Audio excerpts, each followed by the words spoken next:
สบายดีพี่น้องมาสุขสุขคนมื้อนี้ก็สติกมางานศพอันนำมาจอยที่ว่าสติกไปหามาเมื่อวันก่อนนะพี่น้องที่ว่ามาที่บ้านน่ะเสือค่ะนะพี่น้องบัดนี้แกก็เสียมรณกรรมไปแล้วพี่น้องเสียเพิ่นหมดประโยชน์แล้วพี่น้องวันนี้สติกก็ได้มางานศพเพิ่นน้องพี่น้องมีญาติพี่น้องมาหลอมทำบุญทำทานนำพี่น้องมากินมื้อกินทานนำพี่น้องในงานศพกับเขาแบบเงียบเงาพี่น้องค่อนข้างเงียบเงาพี่น้องญาติพี่น้องมันนำมาจอยนะพี่น้องเนาะ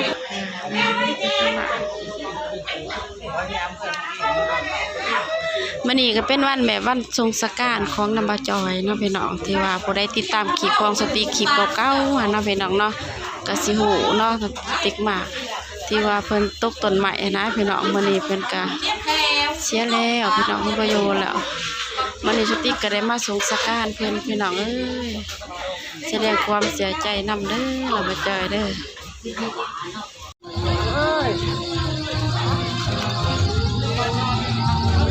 นี่เป็นการสงกรานต์นะบ่จอยที่เสียชีวิตเนาะพี่น้องเนาะแสดงความเสียใจในครอบครัวเพิ่นเด้อพี่น้องมื้อนี้สติ๊กได้มีโอกาสได้มาสงกรานต์เพิ่นขับสบายพี่น้องมาสุขุสุขคนเด้อพี่น้องทั้งฝั่งไทยฝั่งลาวนี่สุขุทุกคนงานโชว์ข้างๆลาวเนาะพี่น้องจังได๋ก็เป็นกำลังใจให้ทุกๆคนนะพี่น้องเนาะ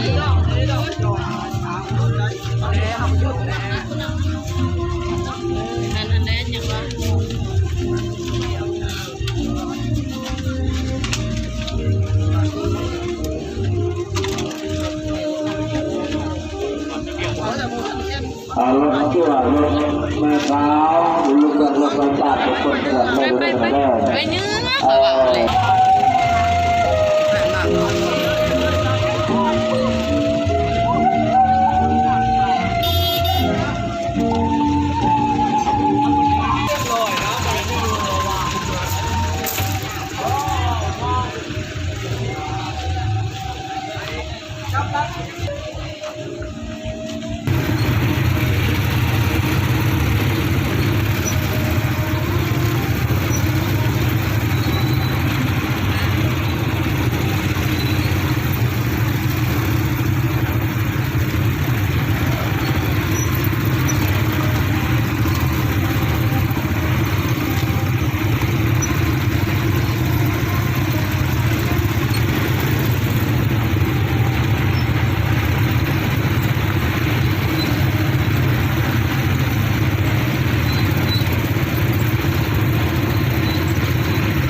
นี่ก็หอดสถานที่พิกษาเลยพี่น้อง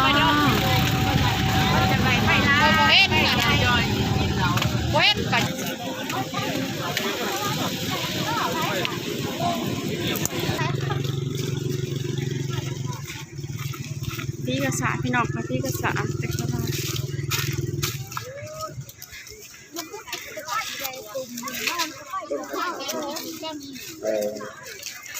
ไม่พุ่นบ่จะพุ่นบ่ เฮ้ใส่หรอไข่หนามเนาะ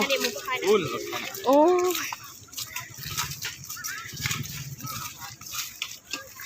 มาขอซื้อน้ำเพื่อกินพี่น้อง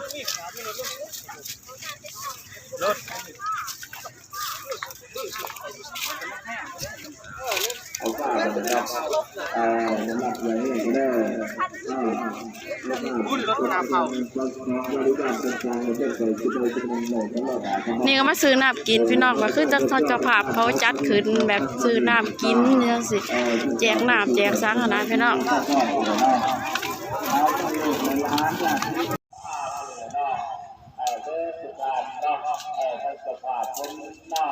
ท่านขอบชั่วก็มือขึ้นขอบคนชั่วท่านอยากดีเลยเนาะคนอยากตายจะตายได้คนละได้เนาะชาวบ้านจะกำลังใจนี่เนาะเพื่อจะมาช่วยเหลือผู้คนย่อไม่ร้ายโดนใจลั่นติดคุณถูกกระเด็นเนาะหลังจากคนใดนั้นพูดถึงเรื่องเมตตาเจ้าจะถูกท้องไม่เห็นแต่ว่าผ้าเอาเพื่อนเจ้าอยากมาจ้างคนเนาะจะบอกแล้วว่าคนบริบาลตัวเขาได้ไม่ได้ได้จะอยากมาจ้างคนเนาะเขาเนี่ยผู้กำลังใจเนี่ยมาเลยเนาะใครรู้เรื่องของคุณเอกคนใจกันเลยเนาะคนโบราณที่รู้ว่ามันเป็นสิว่าคนเวลาจากที่คุณบอกคนช่วยเอาช่วยอยู่กับคุณได้เนาะเอาขัดไปเลยเอาเปลือกของเอากระดาษเสียมเอาแค่เด้อเอาที่อยู่คนใดคนเนาะ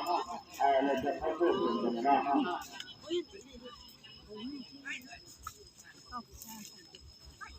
มันไปเก็บพื้นเก็บข้าวใส่ที่บ้านเฮาเนาะ เก็บกระติก เฮ้ยเว้นไปที่วันน้าเว้าคนทำมานี่ อันนี้หมูฮักนำเลยนะดี บ่เห็น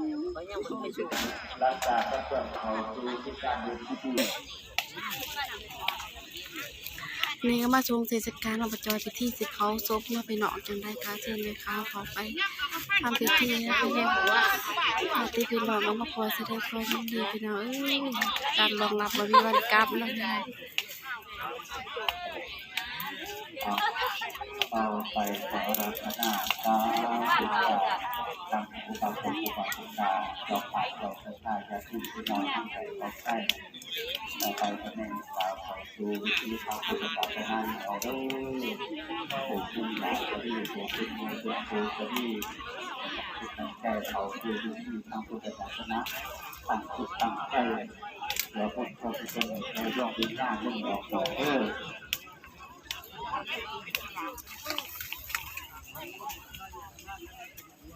เอาเม็ดเท้าของหน้า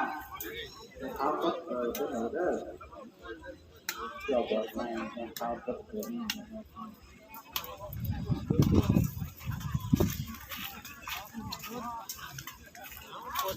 จับเจ้าบ่อยเด้อ สามคนเก่าบอกเนี่ยพ่นก็ยังเก็บไว้ สาธุนะโมตัสสะภะคะวะโตอะระหะโตสัมมาสัมพุทธัสสะนะโม ไปเห็นงูไหวไปอยู่แล้วให้เขา ขอบคุณครูอาจารย์ขอบคุณมาดูแลมาช่วยเหลือเป็นเป้ากันเป้าถูกที่งานจากในที่ต้นใจกระดิ่ง กำลังกินซบพี่น้องไก่จะเสร็จเดี๋ยวกับพอสมพี่น้อง จากผู้บำบัด ที่ร่างเพิ่งพี่น้องที่โคตัวเขาไปเด้อพี่น้องบริทายไก่ไปหน่อย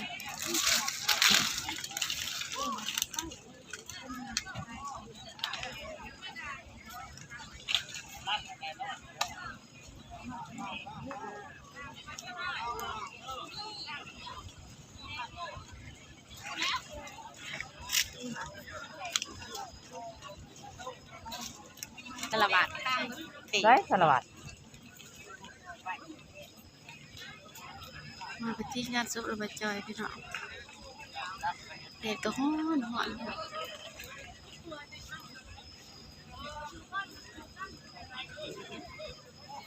ยามเฮ็ดคือสลายแต่เนาะ ลา เฮ้ยเฮ็ดพรออกบ่ได้มาหาบ่ บ่ได้ บ่เข้าเลยเนาะหยาดเนาะ อย่าบอกท่าน พวกหานนี่ก็เข้าได้เนาะ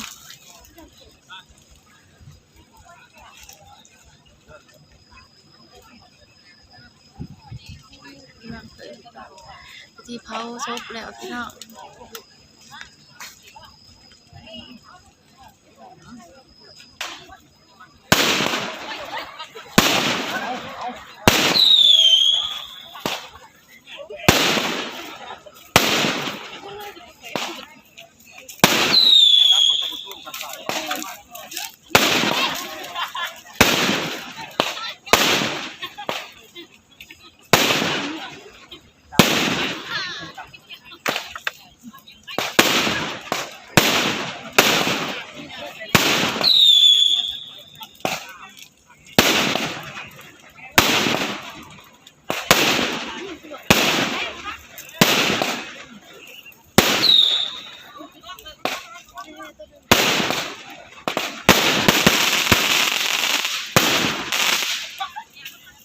ที่จุดประปุไผ่พี่น้อง